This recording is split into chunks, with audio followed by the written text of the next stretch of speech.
Wonderful to be listening to you. Love your dog. These are great comments. So hi, everybody. So I'm just going to say hello to everybody and welcome to our live Zoom. This is the first one our campaign has been doing. I'm very happy to see some new people who I haven't met face to face during petitioning and elsewhere. So welcome, and I think we'll get started.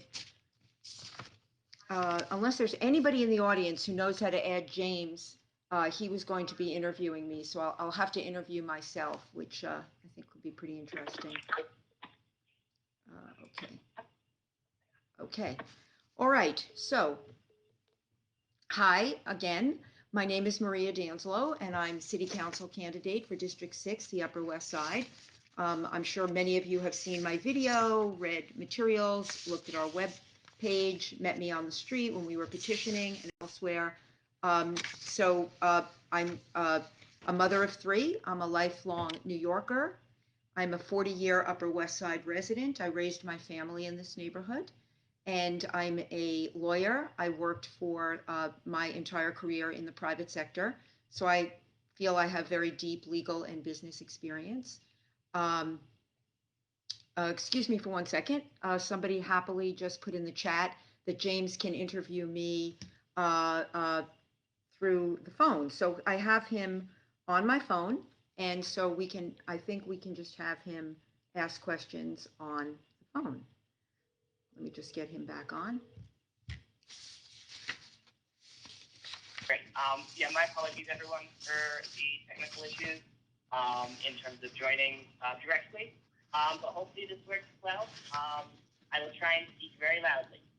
Okay, so let's get started. So thanks everyone for coming. Essentially, the goal today was just to kind of get Maria on Facebook and get her speaking to all of you. As I'm sure you've seen plenty of our stuff on, and especially in the Upper West Together group. We've been really reaching out to a lot of people throughout the community, and this is our first chance to speak to some of you directly. So thank you for joining. Our goal today is really just to spend some time introducing Maria to all of you. And then if you have any questions, please put them in the chat. We would be happy to answer them. But essentially, I'm just going to run through kind of the main things we've been focusing on in the campaign for public safety. Maria's been doing a lot of work recently to try and elevate the conversation of public safety on the Upper West Side. And so I just want to give Maria a chance to talk about essentially last week, Maria sent a letter to Community 47, and this week we sent a letter to the mayor. We'll get into those in a bit more detail in a second. But right now, Maria, why don't you just take a couple minutes just to introduce yourself, tell everyone what you're all about, what the campaign has been doing so far, and what you're really hoping to focus on as a city council member. Okay, great. So I hope everybody heard James. He gave a little bit of an overview about what we're going to do this evening. And I haven't heard anybody in the chat say there was an issue with his introduction. So as I was saying, I'm a 40-year resident of the Upper West Side, very deep legal and business experience in the private sector. And I'm running because, as we all know, our elected leaders have not been listening to us. They've not been hearing our concerns. And it's really time that we have leaders who respond to the community and respond to the needs of the community, rather than whatever it is that is motivating them to be in public office right now. So I'm very much a grassroots candidate. I'm really here this evening because of all of you, and because of the very clear directive that I've heard from the community that it's time for leaders who are really going to listen to what the community needs and help the Upper West Side be the great neighborhood we know it has the potential to be.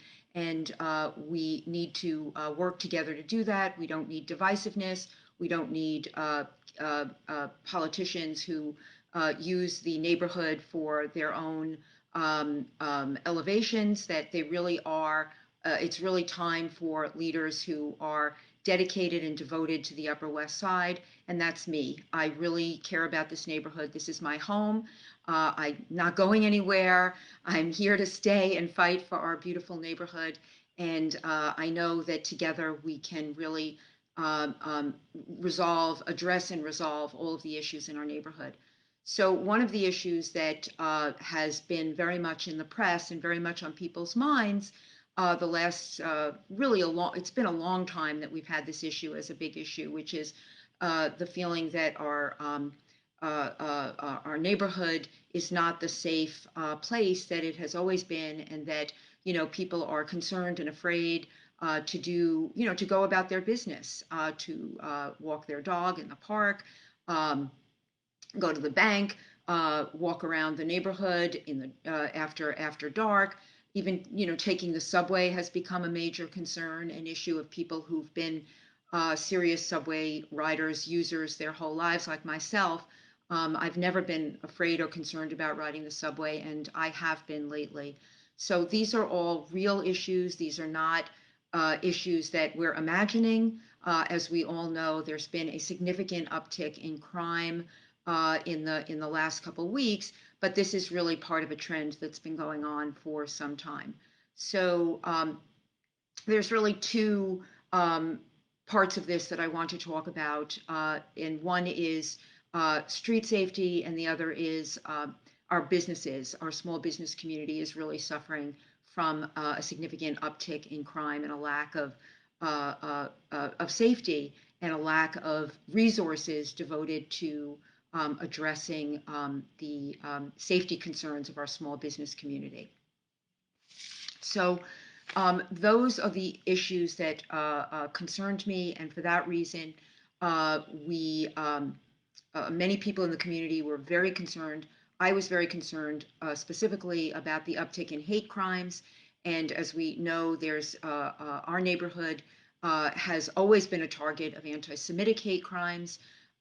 We've seen our share of hate crimes against LGBTQ as well. And in recent months, we've seen a significant uptick in hate crimes against Asian Americans. Some people are attributing it to the fact that Asian Americans that there's some correlation somehow between the pandemic and China, and for some reason Asian Americans are taking the heat for that. That's one explanation. I don't know. I think generally, hate crimes tend to, come in waves, and right now we're experiencing a significant uptick in Asian American hate crimes. It's very, very serious. It's a real problem.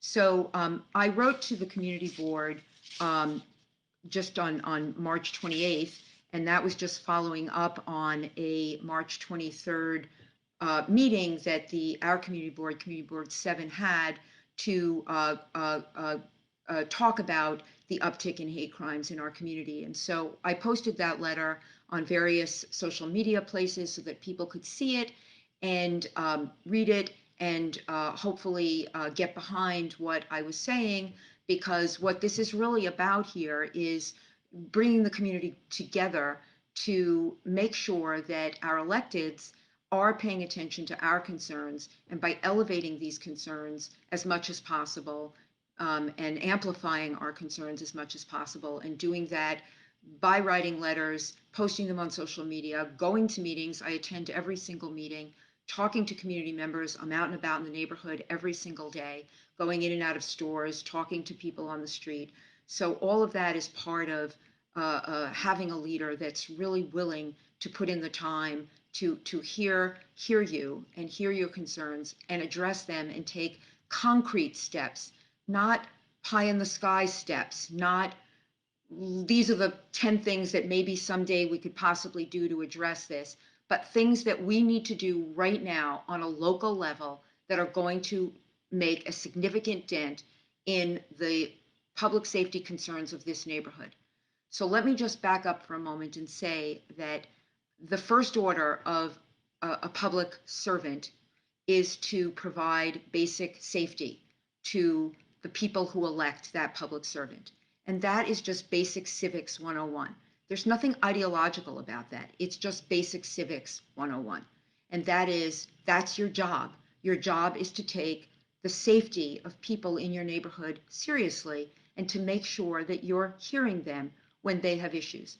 That doesn't mean pretending it doesn't exist. That doesn't mean putting your head in the sand or coming up with all these reasons why what people are seeing is actually not what they're seeing.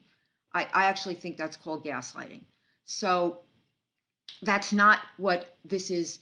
That's not who I am. I hear this from people day in and day out. I hear their concerns. I hear people, as schools are about to reopen, I hear people say that they're concerned about letting their kids walk to school by themselves. I spoke with some parents recently. They're very happy one of their schools were reopening, but they were afraid to send their 12-year-old 3 blocks to walk to school by himself. A lot of the street crimes have been against teenagers and preteens. So this is something that's real, that's happening. A lot of dog walkers have told me that their routines have to change. They can't go out for that last walk at 10:30. They're concerned about that. We had 3 bank robberies in 45 minutes last Friday. I happen to have been in one of the banks that was near the bank that was robbed. And I can tell you that the employees in the shop were frightened beyond belief, in the bank were frightened beyond belief about the fear that they were going to be targeted. This was the bank manager, a very experienced person, been there a long time. He said, I'm thinking maybe should we just close the bank today?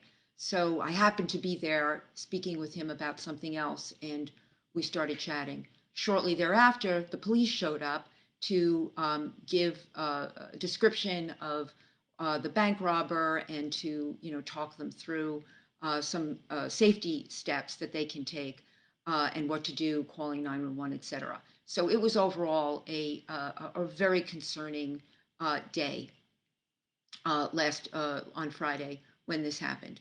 So as we go forward and we're talking about and looking at these issues, they are real. They are affecting people's day-to-day lives. We know that public safety is can be, although it shouldn't be, a controversial subject because we shouldn't have to choose between people being safe, everyone, every single person in the community being and feeling safe, and addressing issues involving overly aggressive policing and issues related to needed reforms and other important issues that our community are asking for. We shouldn't have to choose between public safety and common sense, logical ways to address the kinds of issues that people in our community really need us to address. So this shouldn't be an either or. That's just common sense. There shouldn't be, well, we can't have public safety because we have all these other problems, or we can't solve these other problems because we have to address public safety. These are all things we can do at once. This is not a zero-sum game. We can do all of this, and we can do it together. We can do it logically, carefully, and through a common sense lens. I've also heard and I've spoken with people in our housing, in our city housing community, in our NYCHA housing. They have significant concerns about their safety, and they need those issues addressed as well.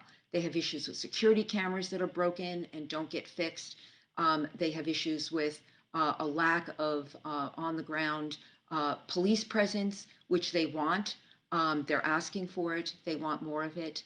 And they have issues with how they have to report issues in their community that has to go through a special 911 number, and sometimes there are delays in how that happens. So those are just some of the problems that they want to get addressed by shining a brighter lens on the needs, the actual legitimate needs of the community.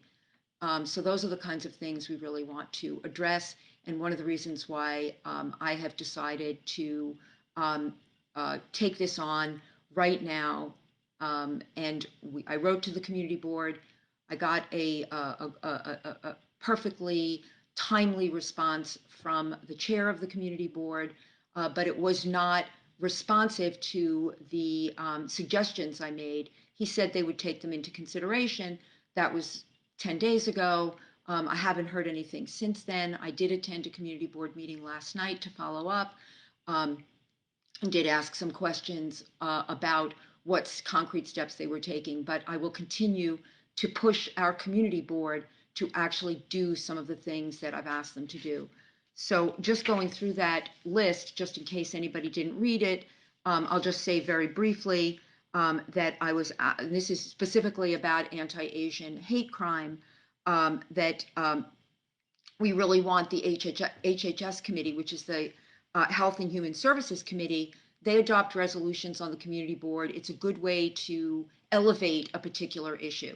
So what I've asked for in the letter is for the HHS committee, a very, led by good, serious, compassionate people to take on this anti-hate hate crimes against Asian Americans and do a resolution asking the 20th and the 24th precinct to devote additional resources to ensure that our Asian American residents and specifically our business owners in the community are getting additional public safety help and attention.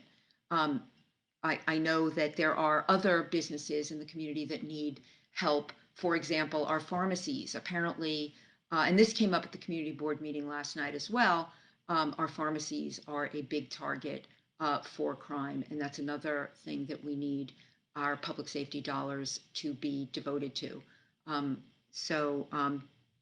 And it would be great if the community board could adopt a task force which could look into developing direct communication with businesses within the community and provide specific guidance to those business owners about what they can do to address crime that's directed at them.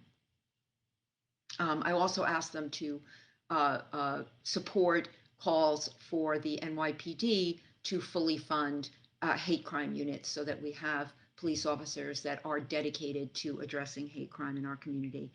Another hot topic and a really important issue is that Asian Americans are underrepresented on our community board. There are no Asian Americans represented on our community board, and that needs to get addressed immediately. There's really no excuse for that. Our borough president appoints the community board, and this is an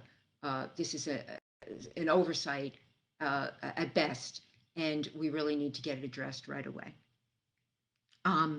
And we need to do more programming, community programming. Community programs are great. I really support engagement between the community and NYPD on issues affecting public safety. So we need more training on that. And then we need CV7, which is our community board. Many people have never even heard of Community Board 7. They don't know what they do. They don't know who they are. And I hope that Community Board 7 could take a greater role in communicating with people in the neighborhood about what they can do and how they can help. And I would love to see them roll out more communication on what people in the community can do on reporting hate crimes, for example, which are consistently underreported. And that's all kinds of hate crimes. So, addressing this is going to help everyone in the community, every marginalized group that is feeling it might be a potential target for hate crimes. And that's not intended to be an exhaustive list, but just some suggestions on the concrete things that our community can do right now to address an uptick in hate crimes and in crimes generally.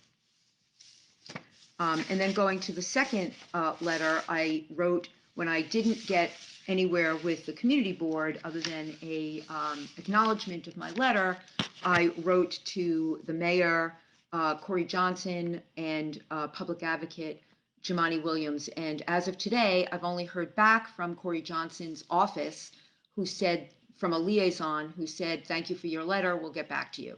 And that was just a couple of days ago, but I haven't heard anything since. So my letter was to bring to their attention, which of course they already know because it's already all over, that this is an urgent issue, that we've got an urgent issue. It's a citywide issue. There were 25 shootings in the last 72 hours around New York City. We're seeing an uptick in crime across all 5 boroughs that is really a big concern. A police officer told a local shop owner recently that that we're not even near the bottom of this, that this is this is just really the beginning of what they believe is going to see an escalation over the next few months or longer. So there were a number of street crimes in the neighborhood as well as crimes against businesses. I think most people in the community at this point are aware of some of those.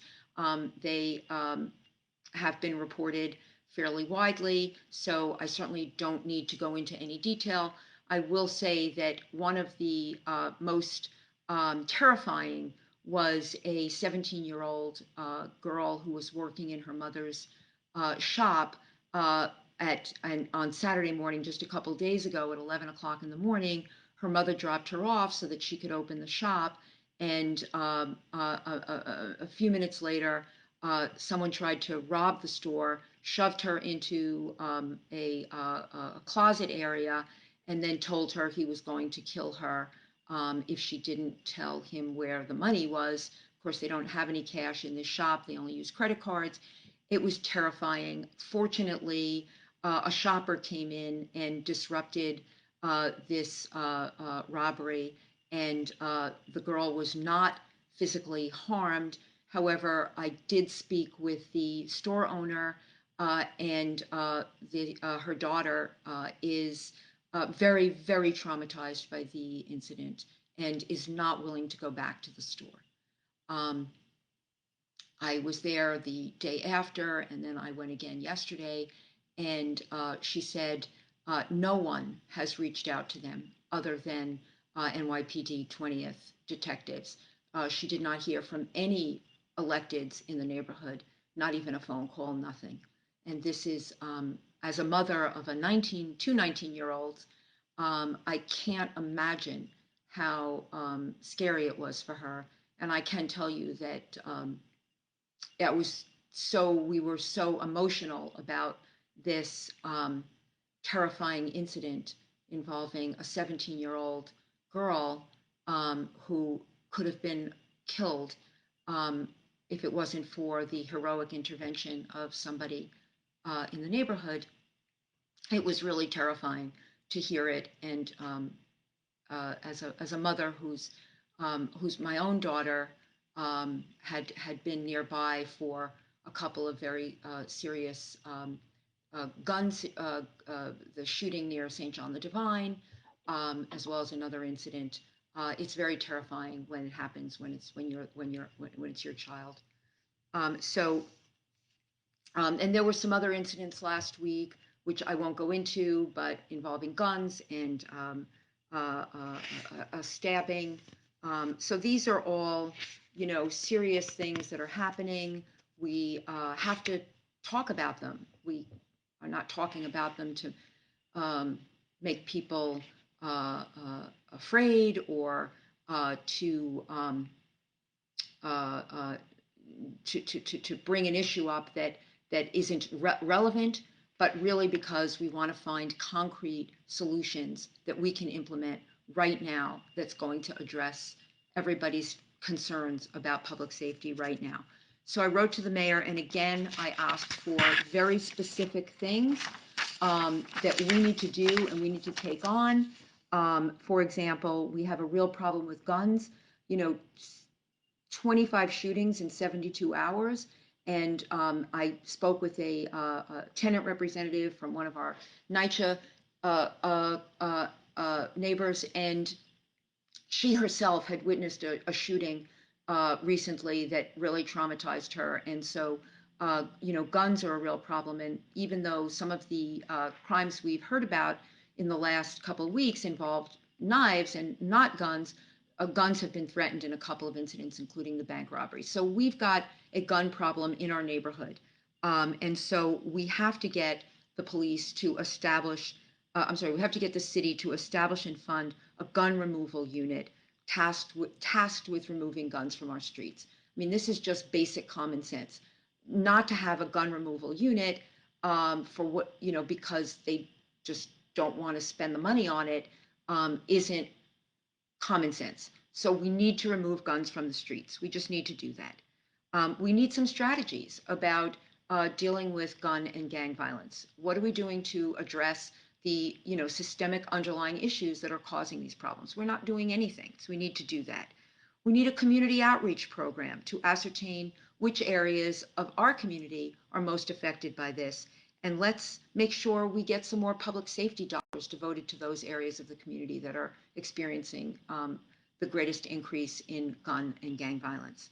Um, we want to make sure that we're increasing funding for the hate crimes unit in the NYPD. I mentioned that before. That was also in my letter to the mayor. We also, there was an incident, a crime, a very serious crime in Midtown involving a recently released prisoner who was on lifetime parole for matricide, and he committed an anti-Asian hate crime against an elderly woman on her way to church. And so one thing we asked the mayor to do, I asked the mayor to do, is to work with DHS and to confirm that they're not now placing, nor do they plan to place, any released violent criminals in our residential tourist hotels in the neighborhood. We also, in that incident in Midtown, there were bystanders. I understand one of them has been fired from his job for not intervening. We need a bystander intervention training program. We need more, greater understanding of what is and is not involved in helping, if you're a bystander, safely, intervening safely. Obviously, we don't want anybody jeopardizing their safety. So we need some guidance about, what we can do safely if you see something. There are techniques. I don't know if anybody saw it, but I posted, for example, well, actually, many people saw it. I don't know if anybody on tonight's Zoom saw our Karav, our excellent video that was done by one of our great volunteers about the Karav Maga Israeli defense training, which is a very good, very specific, very concrete way that people can defend themselves if there is an incident if they are threatened. Um, and then we need better reporting of crimes in our neighborhood. We need to understand what's really happening, especially around hate crimes. There's a lot of resistance to report incidents as a hate crime, or to even report it. So there's a lot of reasons for that. We don't have to get into that, but there's a lot of reasons for it. But we can do more public education around what it is that is holding people back from reporting crimes, and helping them do that in a way that feels safe and good to them. Um, I do think that we need to improve the way we tabulate crime statistics. I know there has been an upgrade in technology. We need to make sure that we're devoting proper resources to building out technology that will allow us to have really good statistics that are accurate. When you're not collecting statistics correctly, or reporting them consistently, or you don't have the technology to make it easy to report, for people to report hate crimes, we're not going to get a really clear picture of what's going on. And so we're not going to be able to make, good decisions about how to allocate money to address hate crimes. And of course, we have to address, and it's a big part of my platform, we must combat the mental illness crisis in this city. We have to devote resources to it. It's very intertwined with the uptick in crimes, and we have to solve this. We have to come up with ways to do it.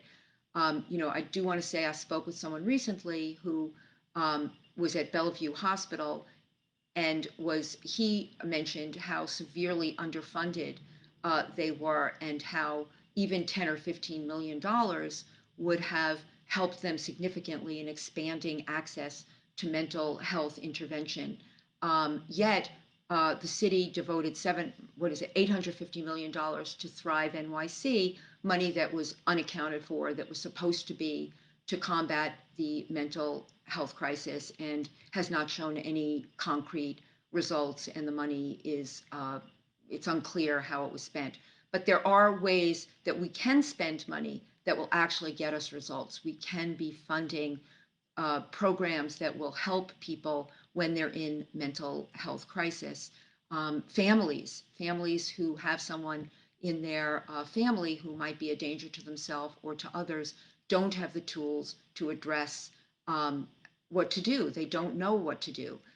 They're not provided with the right tools and the education. So we really do need to provide more help to families so that people who are having a mental health crisis and are in a family, the family doesn't just throw them out or turn them away, which can happen sometimes if a family is overwhelmed and doesn't know how to deal with it. So, how can we help families understand the best way to address someone who's having a mental health crisis? Um, so those are the concrete steps that I asked the mayor to address, and they're all part of my public safety platform as well. So that's about it for the overview. James, do you want to add anything or want me to cover anything else? Yeah. So why don't we jump into one of the topics? Yeah. And if anyone would like any specific questions answered on any of these things, please add your questions to the chat. I see there are a few, so we can do kind of we'll get to those just after this one. But Maria, so one of the biggest tenets of your platform really has been public safety, right? You've been talking about it from the beginning, right? Which is why it's so great that we're making our first Facebook Live so focused on this topic, and we've done such great work so far. And like we know this is like the biggest differentiator between you and opponents because we haven't seen them really step up on this issue.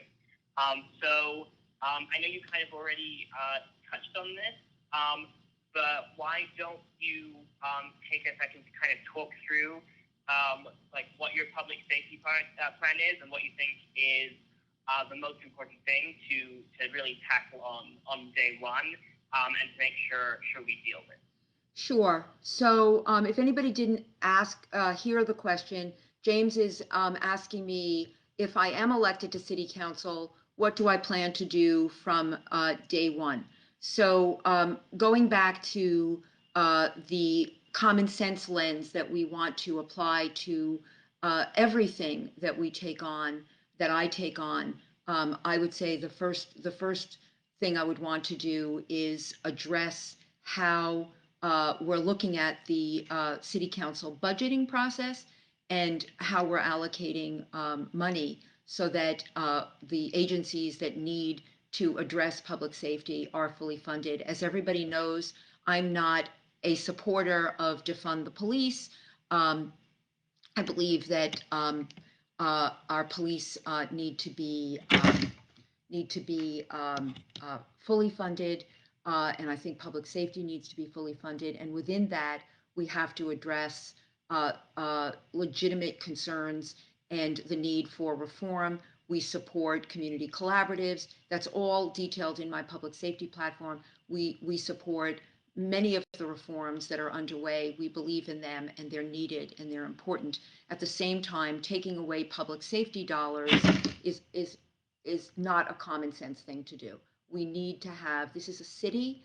It's not, it's a densely populated city, and everyone in the city needs to feel safe.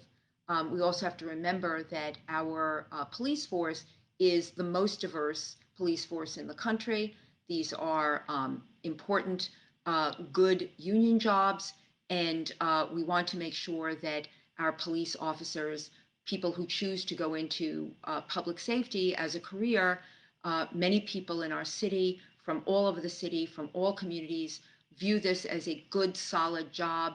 We want to support those people. It's got, according to the NYPD, PBA, the attrition rate is the highest it's been in, I think, 20 years. It's like a 56% attrition rate. And suicides in police officers has also gone up.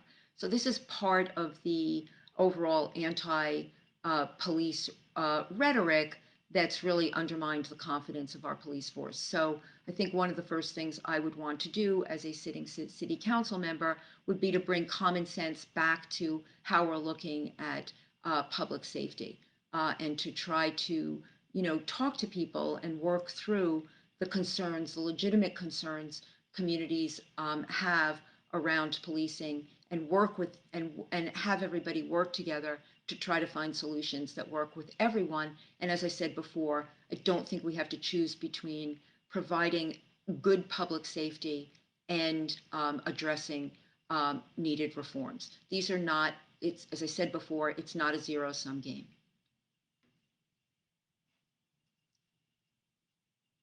James, back to you. Yeah, absolutely. Okay, great. Thanks so much for that, Maria.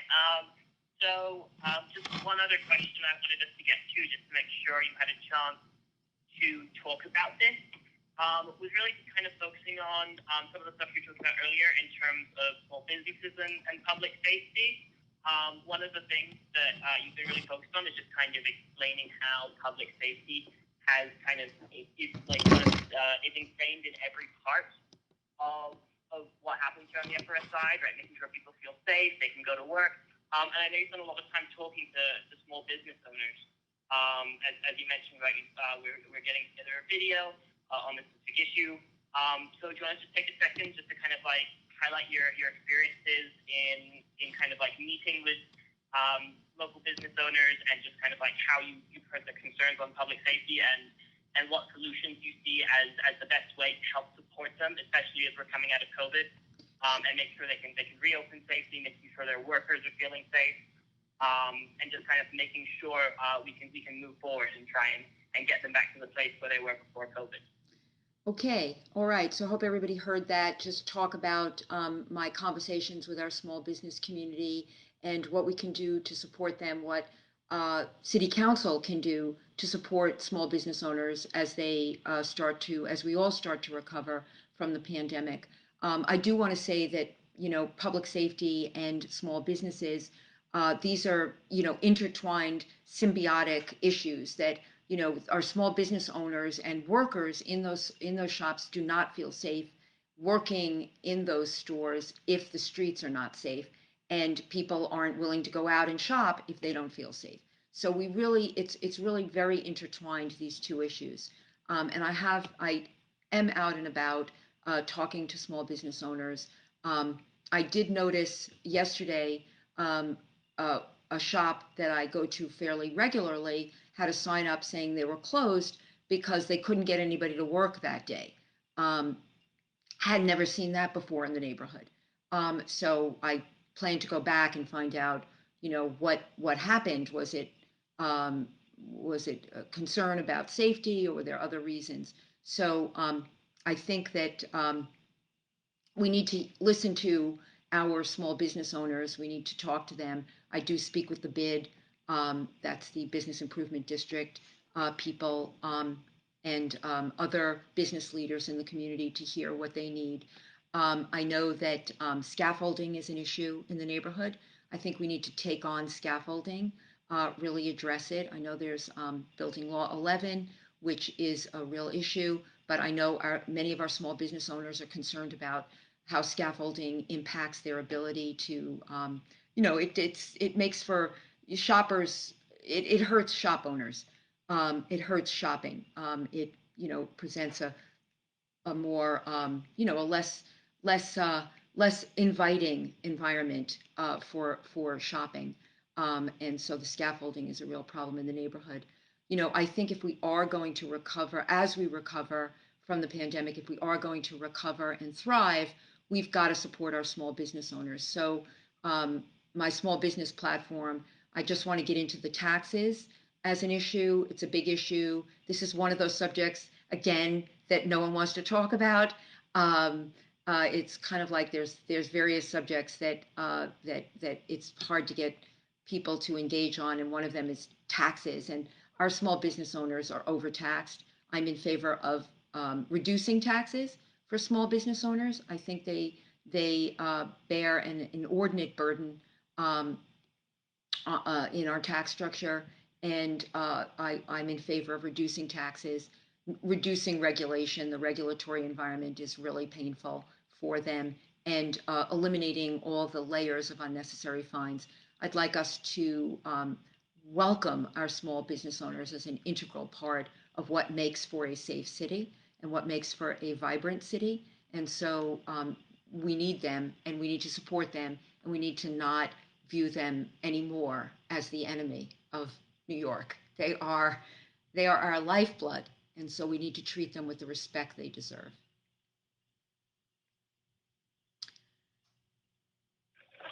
Great. One of the questions we got in the chat was regarding Kendra's law. Let me just circle back to try and find it. Yeah, I saw that. Yes. Oh, yes. Linda asked, can you comment on municipal use of Kendra's law? Well, I mean, yeah, sure.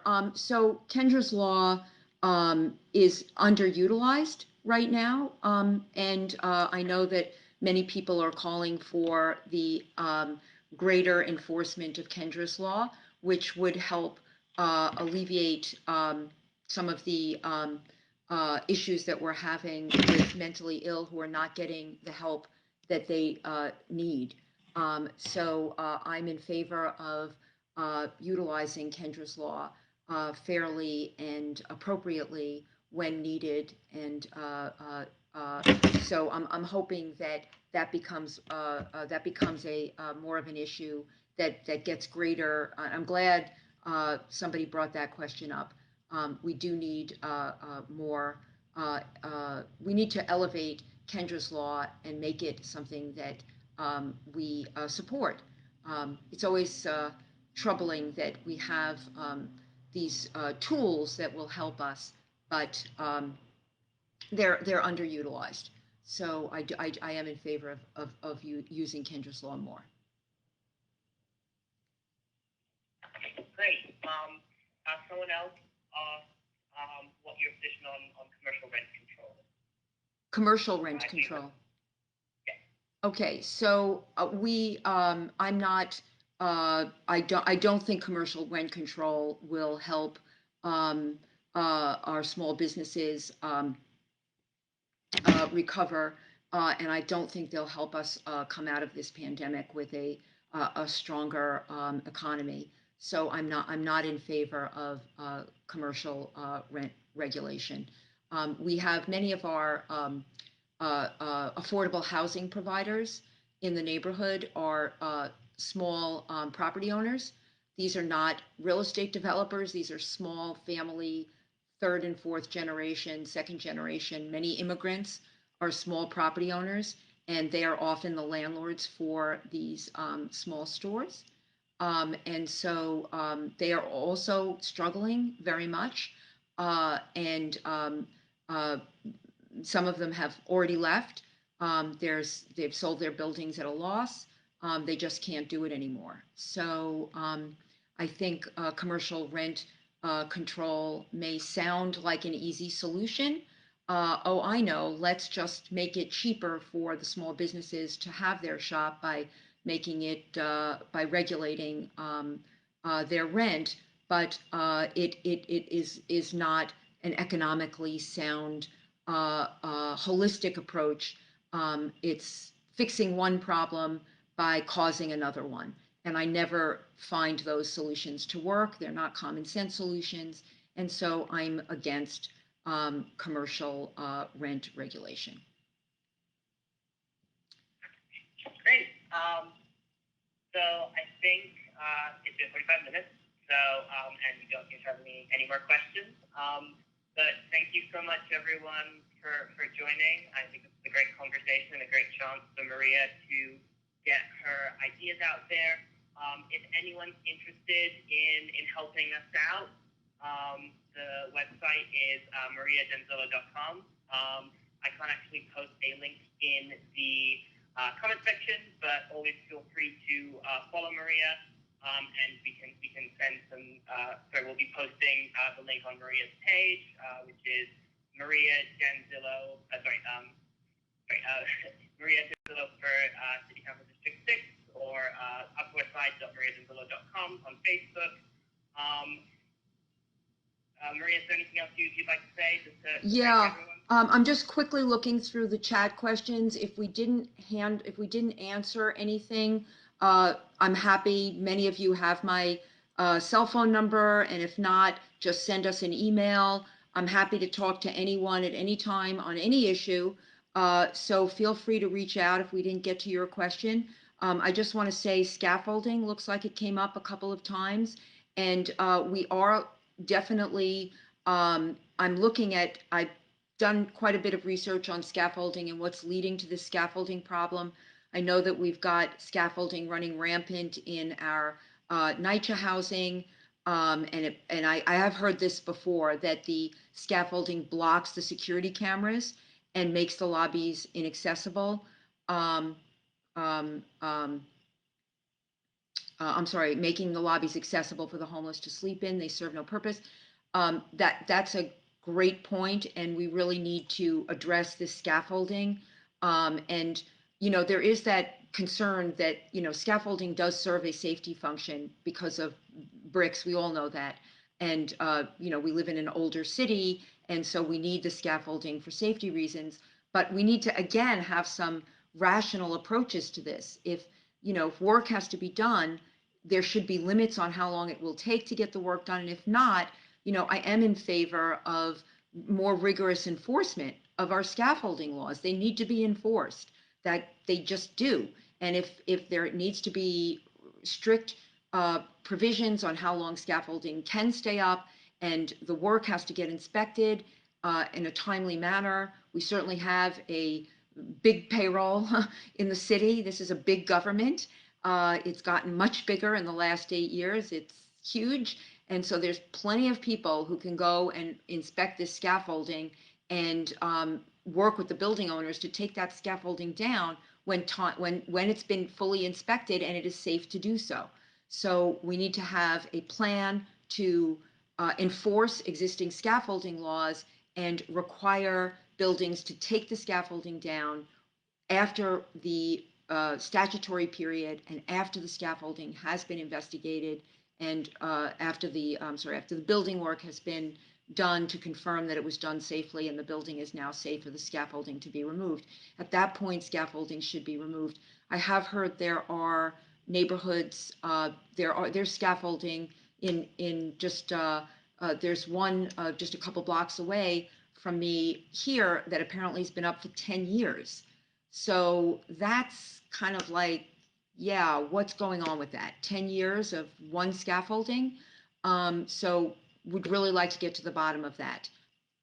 If it's blocking security cameras, that the scaffolding should not do that. Scaffolding should not be blocking security cameras. And if the scaffolding is blocking security cameras, the scaffolding needs to be adjusted so that the security cameras are working. No community should have to be exposed to a lack of proper security cameras.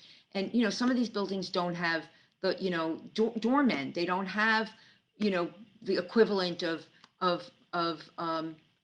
extra eyes to make sure that the comings and goings of the residents are okay. And they really, really need functional security cameras. People who live in those buildings want their security cameras to work. And that's another subject. There are some polls going around to measure the community's interest in having more security cameras in the neighborhood. We have quite a few.